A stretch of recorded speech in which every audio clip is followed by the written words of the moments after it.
All right, it is 7:48, approaching 7:49, actually 7:49 on the dot. It is Friday, time for Friday the Fuzz. I'll toss it right on over to Michael Greene. Yeah, not much time, but thank you, Derek. In the studio with us today is Elgin Chief of Police, Hall of Famer, Jeff Swoboda. Thank you. Tell us a little about the Hall of Fame. Toot your own horn. What's it like? Yeah, right. You get a plaque? Like a bronze a bust for you? Or what? I don't know. I guess I'll find out in a couple months. But yes, it's Moraine Valley. I went to community college in Moraine Valley, and I was just notified that they're starting up a Hall of Fame, and I'm in it. It has nothing to do with sports. And the story behind that, which you told us off air, was pretty funny because your coach from basketball called you to tell you that you'd been inducted into the Hall of Fame, and after you asked several questions, I guess, he's like, oh, no, this doesn't have anything to do with sports. Exactly. I'm thinking, really? Hall of Fame? I don't remember scoring that much, quite honestly. And then, yeah, he said, nope, Jeff, this has nothing to do with sports. Kind of like a career achievement People award. that have achieved something in their career and went to Moraine Valley, and so, it's their first time they're doing it, so they're going to start doing it every year, and so we are the... How many in the initial induction class, you know? I think there were seven. I think told seven, yes. So 7 of them in there, so we go for some dinner and get inducted. And you didn't know the other Hall of Fame. 6 because you're too big for them. I didn't. No, they're, I think, doctors and they're... Oh, man. Yeah, there's a Forget few it. different things. Yeah, Right. you're way down on the totem Exactly.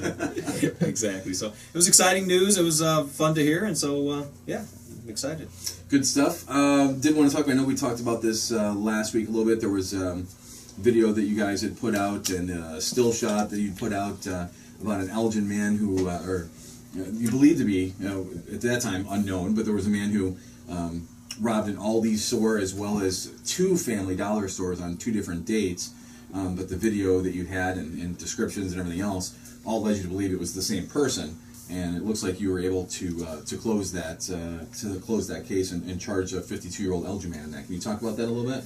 Yeah, we had multiple robberies going on. We actually had very good video from the stores, and so it's very helpful. And we just started actually doing some of that. We're putting it on social media with the actual videotape. So sometimes we have a still and it's not very good and it's not easy, but when you actually can show a videotape, kind of the way someone's mannerisms are, how they walk, exactly. So it actually, like, maybe in a still shot doesn't look like a person with that way because their head's down, so it makes it look like they're, maybe bigger or have, whatever, their features are different. But when they walk, it kind of gives it away. There was one of those shots, he looked directly at the camera. Mm-hmm. I remember seeing him posted up there. I was like, oh, this guy's not going to stay hidden for very long because he was a bigger guy. Bigger, just a large man, and I thought to myself when I first saw it, this guy's he's not long for staying anonymous because someone's going to recognize him, and it looks like it was an Elgin officer. Yeah, and that's kind of it. We put it around the department before we put it out, but sometimes people are on vacation, people don't see it. We all get inundated with emails, and so once we made a bigger splash with it, externally, even our different officers took another look at it, and one of our lieutenants actually recognized him, and so we went out, and a couple different units worked together to identify where he was at, and we were able to make an arrest. So it was a great work done by everybody. But when we did put it out on social media, we put the video out there and the pictures again, just shared and shared and shared, and so we knew it wouldn't be long before somebody recognized him. Yeah. Wore the same outfit and pretty much very similar clothing, and wasn't trying to do much to mask his identity. It was easy to recognize, and so it was a great arrest. Some of these videos and some of the other things that they share on there it's kind of interesting. It had nothing to do with Elgin, but when you talked about wearing the same clothes, there was a guy who robbed a bank, and I believe it was in Chicago, or maybe one of the closed suburbs. Robbed the bank naked. And he was caught downstairs of the bank getting his clothes on. So I don't know if he thought taking his clothes off made him invisible, or...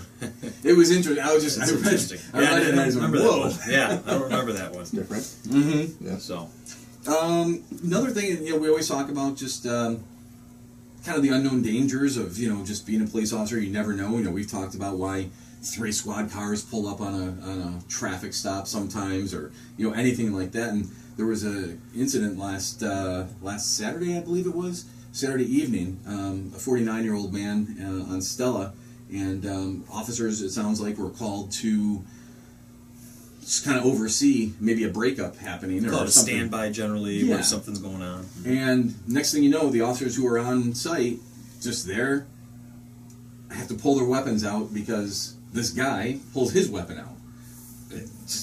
And maybe talk about that a little bit and just some of the dangers of never knowing what's going to take place, especially, and we've talked before, domestic's probably the most volatile of all situations, right? Yeah, and on this one and ones like this where it's a standby, we're getting a call from one of the family members who is, whether it's a breakup, whether there's some kind of dynamic going on where they want the police there. And so we show up, and generally we get a feel for the person who's calling, and then also we'll knock on the door first and make sure, okay, he's here or she's here to get her things, is now the right time, and we can get an idea of, okay, this is a really bad breakup, or it's kind of amicable and it's just a matter of going in and getting their things. But sometimes, and you don't know. If they're calling you, you got to believe already it's not entirely amicable, right? Exactly. Right? But then, when on one of these, then someone pulls out a gun, and we don't necessarily. Tactics change all the time, and depending on what the officer sees or believes. But generally, wouldn't say, okay, let's go and get your belongings. First, let me pat you down and make sure you don't have anything. Because, if they're calling, they want the police there, and then the person inside. So. I haven't read the reports. I don't know exactly how it went, but yes, at some point a weapon was pulled out by one of the people there, and. Luckily, they're eventually able to get him to. It all ended okay. And so he was arrested, right? and nobody was hurt. But that was one that like you said, domestics, standby services, anything can turn south or very quickly, and so can't get in people's heads and how quickly they turn or get emotional or whatever. So on any of these kind of things, and not necessarily even a standoff or on any type of situation, is there pre-work that's done? Like, let's say they call you. Sometimes it could be spur of the moment. Mm-hmm. Hey, my boyfriend or my girlfriend's here now, and I need police to come here.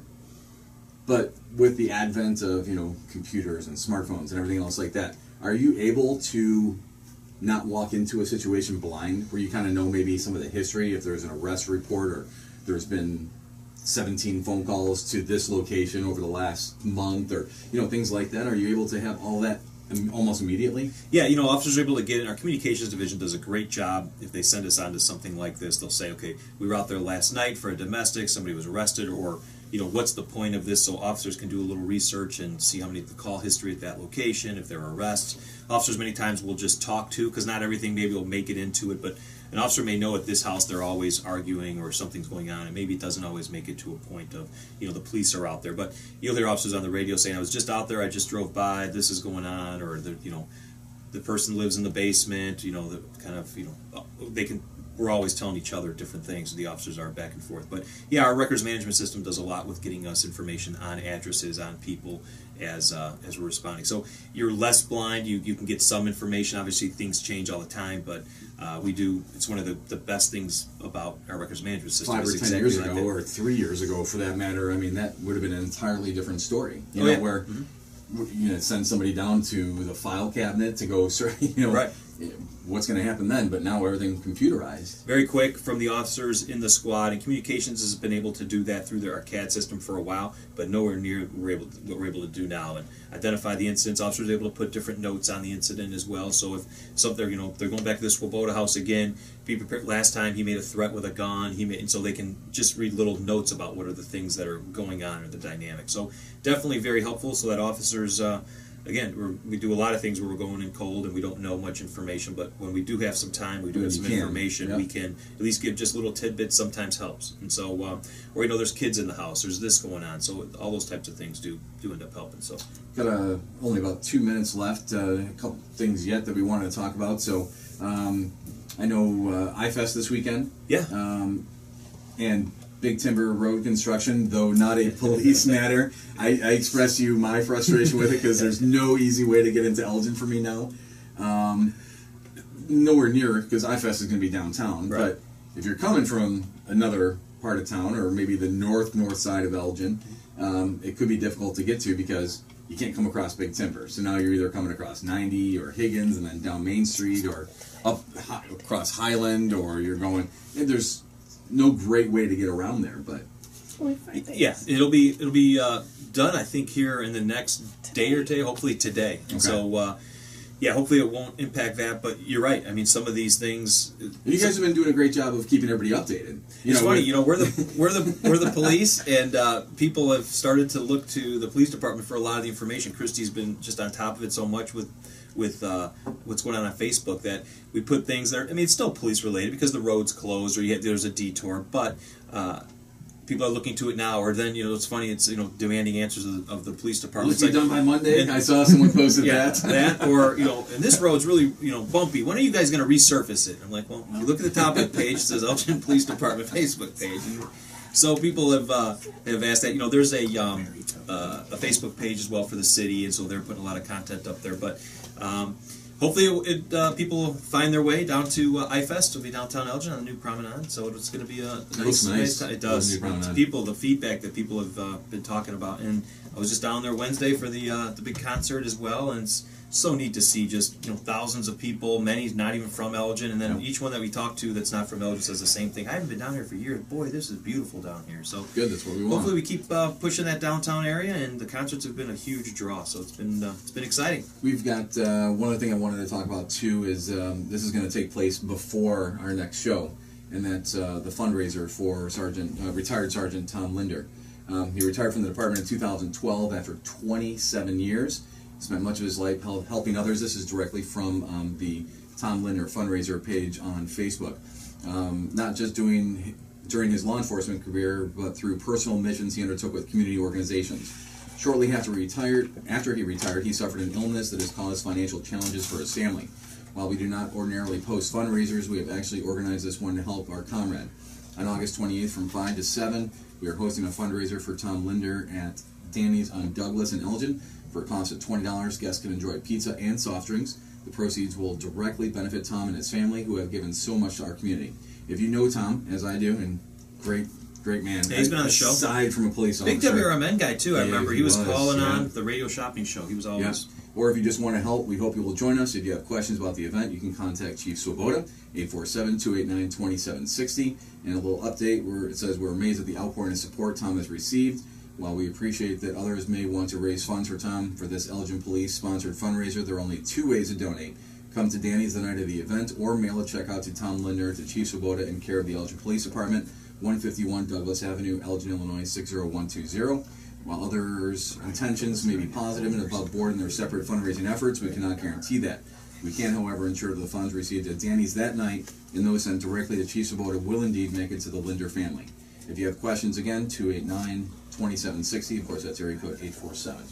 So, one other thing, just an add-on to that, is there's a third way, and there is an online donation thing now. Okay. So if you go on the website, you'll see it, and people can go online, and because many people are coming from out of state, and that's what I'm going to have to do. They can do that. Got a number of things going on that same evening, one work-related and one family-related that I wanted to attend this in the worst possible way, but it's just not going to be able to take place, and I do plan on donating $20 at least to Tom. So, well, I know his wife is very touched by the outpouring of support and people. I guess they just had something over on Saturday where they helped them build some things around the house and just doing some work. So, just like I said, it's nice when obviously some unfortunate circumstances. But so many plans to travel. I remember talking with him and things he wanted to do, and some of the. I know he's taken kids before to different things and been involved with different organizations, not only within Elgin, but missions and things like that. Boy Scouts was huge with him, and sad. Yeah, hopefully get him back healthy so that he can continue doing that. I know his wife Dawn is a listener to the show and is very, like I said, touched by just so many people coming out, and so we'll see. I told Danny's be prepared. I don't know if there's going to be 50 people there or 500 people there, so we don't know, and it'll be a nice night for the Elgin community to come out and just basically say thanks to Tom and help him out a little bit. Thanks for taking a point on this too. Maybe not the point, but for being a contact point for questions and everything else. So thank you, Chief Swoboda. You're welcome. And Chiefs meeting Monday. Chiefs meeting Monday. Come on out. We do this every month, and any issues whatsoever, and it's part of our, how we just make sure we're always kind of got our ear listening to what's going on in the community and what people want to know about. So Christy will be there putting it on Facebook, and we want to invite everybody down to the Elgin Police Department and bring up whatever topic you want. Let's talk. If you starred Elgin Police as one of your favorites and you get the news feed, those Monday Chiefs meetings, busy.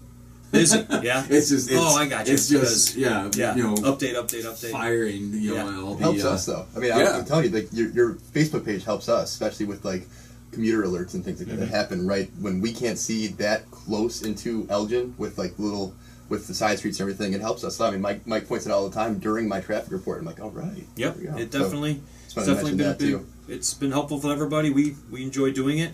I think Christy enjoys it for the most part, but yeah, sometimes when I'm asking her at 10 o'clock at night, she wouldn't mind a part-timer, would she?